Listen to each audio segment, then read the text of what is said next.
విశాఖ జిల్లా భద్రాయపేటలో రోజు రోజుకు కిడ్నీ వ్యాధితో మరణించే వారి సంఖ్య ఎక్కువవుతోంది. పారిశుద్ధ్య పనులు సక్రమంగా లేకపోవడం, మురుగు కాలువలు లేకపోవడంతో గ్రామస్తులు తరచూ కిడ్నీ వ్యాధి బారిన పడుతున్నారు. బోరు బావుల నుంచి కలుషితమైన నీరు వస్తుందని గ్రామస్తులు ఆవేదన వ్యక్తం చేస్తున్నారు.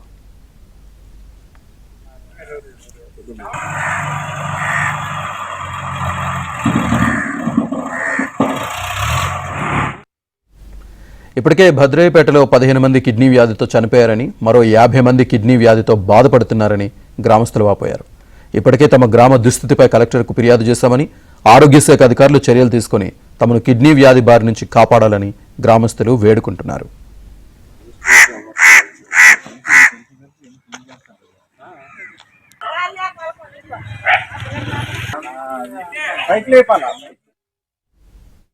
సమస్యలు ఒక 50-60 మందికి కిడ్నీల ప్రాబ్లం వచ్చింది.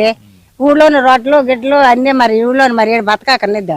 మరి ఇంకో ఊళ్ళో నువ్వు లేరు కదా, ఆ 50 మంది హాస్పిటల్కి వెళ్తే మరి మాకు వ్యవసాయాలు భూములు పంటలు ఇది మాకు తిని పరిస్థితి తినేది. మాకు క్యారీలు గెంటేసి పొగలాలు ఏ ఊజాగో ఏ పట్టణం వెళ్ళిపోయి రాప పాప తీసుకొని బతకడమే.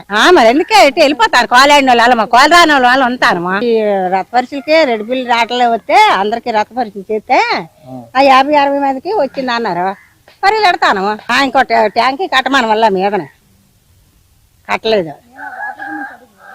అక్కడ ఎలాగున్నది ఆ వాటర్ అలా వెళ్తే మరి ఏటి మాకు జబ్బులు రావా? ఇప్పుడు మా కాలం పోయింది. చిన్నపిల్లలు ఉన్నారు, ఎంత పిల్లలకు వచ్చి రెడ్డిపల్లి పంచాయతీ గ్రామమేమో భద్రాయపేట అండి. ఇక్కడ కిడ్నీ వ్యాధితో చాలా మంది చనిపోతున్నారండి. ఒకే ఇంట్లో భార్య భర్తలు ఇద్దరు చనిపోయారు. వాళ్ళకేమో 3 పిల్లలు ఉన్నారు. వాళ్ళేమో అనాథలు అయిపోయారండి. అదే ఇంట్లో మళ్ళీ వాళ్ళ పెదనాన్న కూడా చనిపోయారు. అదే ఇంట్లో వాళ్ళ మేనత్త కూడా చనిపోయారు. కిడ్నీ వ్యాధితో దగ్గరగా 10 మంది సుమారు చనిపోయారండి. ఇప్పుడు ప్రజెంట్ టెస్ట్లు అవి చేస్తే 50 మందికి ఆ కిడ్నీ నిర్ధారణ అయింది, కిడ్నీ వ్యాధి నిర్ధారణ అయింది. ఇక్కడ వాటర్ కంప్లైంటా లేకపోతే ఇతర ఏ కంప్లైంట్ అనేది మాకు ఇంకా తెలియలేదు. వీలైనంత త్వరగా అధికారులందరూ, దానికి సంబంధించిన అధికారులందరూ వచ్చి మాకు ఏదో ఆ ప్రాబ్లం క్లియర్ చేస్తారని మేము గవర్నమెంట్ని ప్రాధాయపడుతున్నాం సార్.